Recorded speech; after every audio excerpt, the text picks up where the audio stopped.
मौसम जब भी चेंज होता है तो अपने साथ बहुत सी बीमारियां लेकर आता है और मौसम सरमा में तो इनकी शरह बहुत ही ज़्यादा बढ़ जाती है और आजकल वैसे भी हम स्मॉग की वजह से बहुत सारी बीमारियां हमें जकड़ लेती हैं।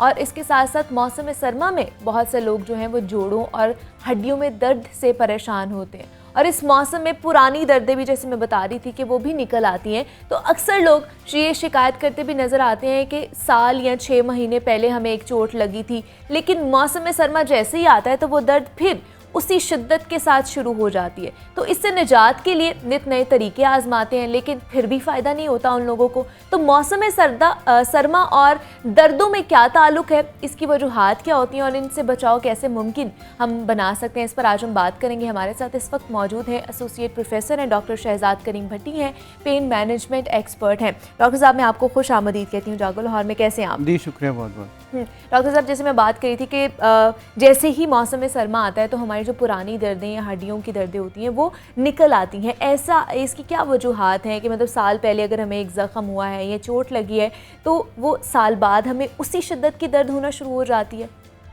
बिल्कुल दुरुस्त बात है। हमारे पास being a pain management specialist, हमारे पास सर्दियों में बहुत सारे लोग ऐसे आते हैं जिनको 2 किस्म की दर्दें बहुत ज़्यादा हैं। ठीक है। एक जोड़ों की और ख़ास तौर पे घुटनों की, और दूसरा कमर की।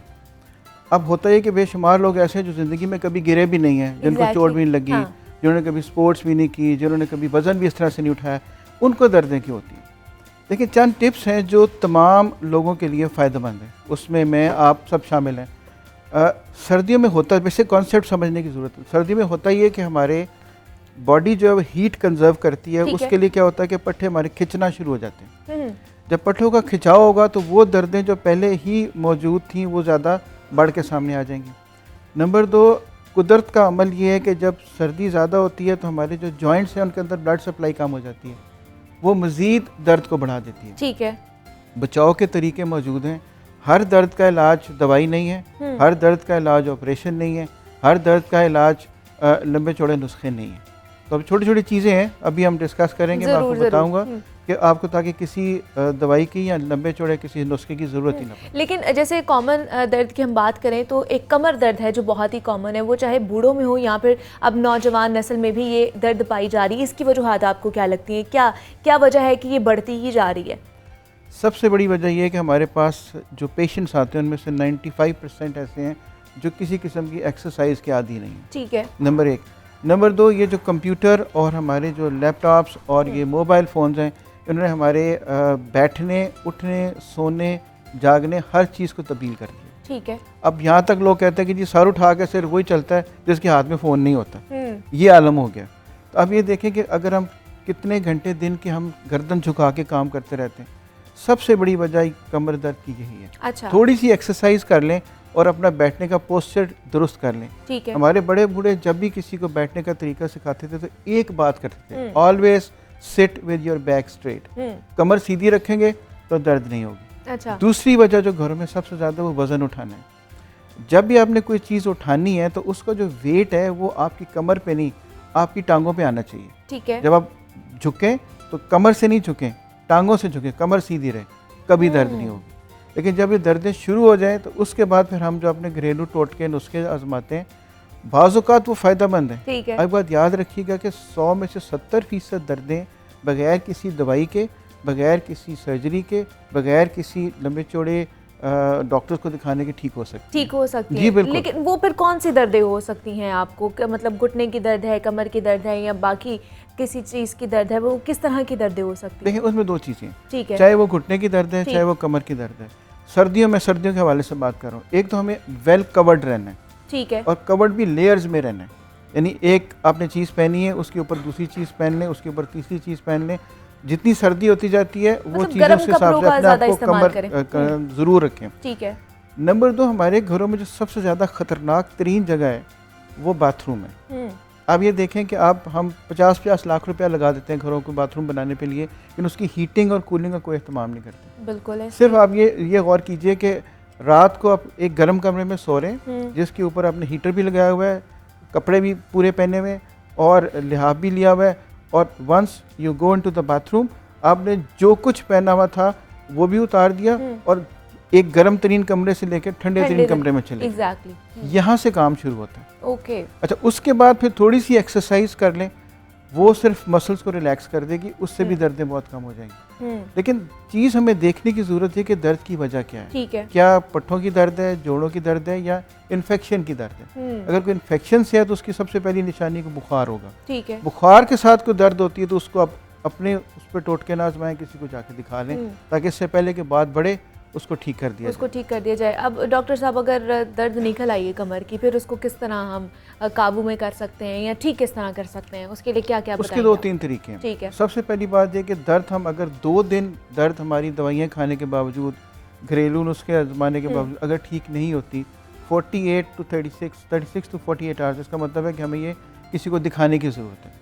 उसमें जो हमें एक दर्द अगर एक जगह पे अपनी जगह पे मुस्तकिल है कमर में, तो उसकी दर्द, पट्ठों की दर्द ज़्यादा है। और अगर वो किसी टांग में जा रही है या उठने बैठने में प्रॉब्लम हो रही है, या ख़ास तौर पे खड़े होने में, हमारी घर की ख़वातीन को किचन में खड़े होने में प्रॉब्लम हो रही है, नमाज पढ़ने में प्रॉब्लम हो रही है, इसका मतलब है कि दर्द की नोयत शैटिका जैसी है। ओके। उसको हम फिर कहते हैं कि आप बजाय इसके कि आप मज़ीद लंबे चौड़े नुस्खे आजमाएँ, आप एक MRI करा लें। और अगर हमें ये पता चल जाए कि इसमें कोई डिस्क का मसला है, तो डिस्क तो अब ट्रीटेबल है बगैर ऑपरेशन के, बगैर किसी सर्जरी के। हमारे पास ऐसे प्रोसीजर्स मौजूद हैं जो हम 4 से 5 मिनट लगते हैं, उसके बाद आधे घंटा आप रेस्ट करें, अब उसके बाद अगले दिन आप अपने काम पे चले जाएं। मतलब अगर आपकी कमर में शदीद दर्द है और वो ठीक नहीं हो पा रही है, तो इसका मतलब आपका डिस्क का मसला है। हो सकता है, डिस्क का मसला भी हो सकता है, और ज़्यादातर पेशेंट्स इसी मसले के साथ हमारे पास। और बहुत से लोगों को ये मसला होता भी है, तो इसकी निशानी क्या, अलामात क्या है, हमें पता चल जाए कि ये डिस्क हमारी स्लिप हो गई है या वो अपनी लोकेशन से जो है वो डिसलोकेट हो गई है? बड़ा अच्छा सवाल है। सबसे पहली बात कि दर्द ठीक नहीं होगी, 2 दिन आप दवाइयाँ खाते रहेंगे, जैसी दवाई का असर ख़त्म होगा वो दर्द शुरू हो जाएगी। नंबर 2, खड़े होने में प्रॉब्लम होगी, आप 5 मिनट खड़े होंगे, दर्द दोबारा शुरू हो जाएगी। नमाज पढ़ने में प्रॉब्लम होगी, ज़मीन वाला वॉशरूम इस्तेमाल करने में प्रॉब्लम होगी, सुबह सो के उठने में प्रॉब्लम होनी शुरू हो जाएगी। ठीक है। ज़्यादा देर बैठने में प्रॉब्लम होनी शुरू, इट मीन्स कि कुछ चीज़ है जो इरिटेट मुसलसल कर रही है, जो कि दवाइयों से छुप तो सकती है, ठीक नहीं हो सकती। It needs to be rectified, उसको ठीक करना है। इसी तरह हमारे पास कमर के साथ जोड़ों के दर्द, घुटनों के बेशुमार पेशेंट्स आते हैं, ख़ासतौर पर जो बड़ी उम्र के लोग हैं। अब मैं सिर्फ एक बात क्लियर यहाँ पे करना चाहूँगा कि हर घुटनों के दर्द के मरीज़ की ज़रूरी नहीं कि सर्जरी की जाए, उनके घुटने तब्दील किए जाएँ। ओके। इसके अलावा बहुत सारे इलाज मौजूद हैं जो हम करते हैं, जिनमें छोटी छोटी टिप्स हैं, एक आध इंजेक्शन है, जिससे वो घुटने बहुत बहुत बेहतर हो जाते हैं। हर बंदा घुटनों की सर्जरी अफोर्ड भी नहीं कर सकता, किसी की हेल्थ इजाज़त नहीं देती, किसी की जेब इजाज़त नहीं देती, किसी को एनेस्थीसिया वाले इजाज़त नहीं देते। तो हम कहते ये हैं कि दर्द में दवाइयों और ऑपरेशन के दरमियान में एक और लोग होने चाहिए जो हम लोग हैं। ठीक है। जैसे हम एक छोटे से एक PRP जो आपने सुना होगा, लोग बालों में इस्तेमाल करते हैं, बिल्कुल, हम लोग उसको घुटनों में इस्तेमाल करते हैं। ओके। और उससे मतलब ये नई एक जिद्दत आ चुकी है इस चीज में भी। एक उसको हम हाइब्रिड टेक्निक कहते हैं। ठीक है। इसमें एक PRP यूज़ करते हैं, एक ओजोन गैस होती है उसको इस्तेमाल करते हैं। ठीक है। एक इंजेक्शन लगता है, 3 से 5 मिनट लगते हैं, ना होने के बराबर दर्द होती है। बेसिक कॉन्सेप्ट ये कि घुटने के अंदर जो लुब्रिकेशन है वो ठीक होनी चाहिए, ब्लड सप्लाई ठीक होनी चाहिए। उसके अलावा घुटनों के अंदर जो कार्टिलेज डैमेज होनी शुरू हो जाती है उसको रोकना चाहिए। ठीक है। ये सारे पॉसिबल हैं, लेकिन 3 से 5 मिनट का प्रोसीजर है, कोई दर्द नहीं है, उसके बाद उठें और घर चले जाएं। That's it. तो ये प्रोसीजर कितना लंबा है? मतलब एक ही दफ़ा में इंजेक्शन लगा के, ये प्रोसीजर करके, टेक्निक अपना के हम लोग ठीक हो सकते हैं? इसके बाद भी हमें सेशंस लेने पड़ते हैं? जी, उसमें डिपेंड ये करता है कि आपके घुटनों की जो डैमेज है उसकी स्टेज कौन सी है। ठीक है। सपोज जिसकी स्टेज 1, 2 है उसको तो एक की ज़रूरत पड़ती है, जिसकी स्टेज 3 और 4 है उसको 2-3 दफ़ा आना पड़ता है, वही 15 से 20 दिन के बाद। लेकिन काम सिर्फ 3 से 5 मिनट का है, इंजेक्शन लगाने का टाइम 30 सेकेंड है, और उसके बाद आप उठ के घर चले जाएं। देखिए, बात कॉन्सेप्ट सिर्फ ये है कि हर बुजुर्ग की, हर वो बंदा जिसको घुटनों की दर्द है, उसकी हम सर्जरी नहीं कर सकते। ओके। सर्जरी सिर्फ उन लोगों की होनी चाहिए जिसमें ये सारा कुछ आजमा लिया जाए।